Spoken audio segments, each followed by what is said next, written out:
So a few years back, I was in the market to buy a minivan. My wife and I were, as we had two kids at the time, and it just made sense to start shopping around for a minivan. But it was tough. It was tough to make that jump from maybe a small SUV to the minivan, right? It's just not that cool, and it's not something that you dream about growing up and driving a minivan around. So it was really tough to make that jump. But as we were kind of explaining our frustrations and struggles to buy this minivan with some friends of mine, our friends basically said some blunt words to us that make so much sense. And they said, "Don't fight your season."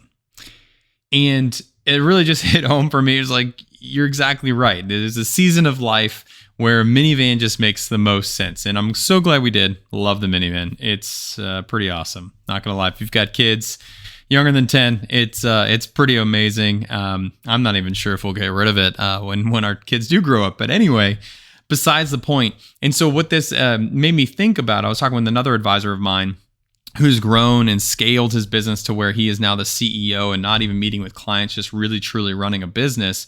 And we were talking about some of the early days when he was really growing. It was just him, maybe an office staff or a couple office staff, and he was the main salesperson, really not even running a business yet. And at that time, he was running a lot of leads. He was buying leads or splitting leads with other companies.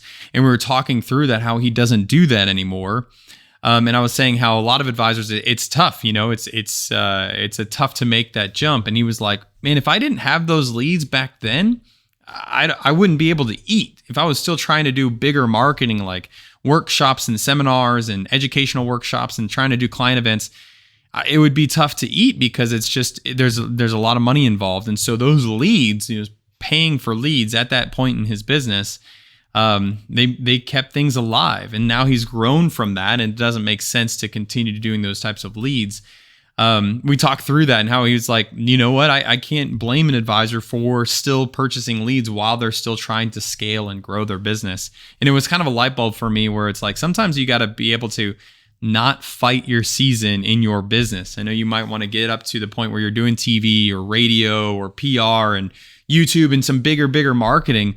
But a lot of times you got to do what works best right now for your business. What is your season of your business that you're in right now, and what's most successful for you, so that way you can hit that next season.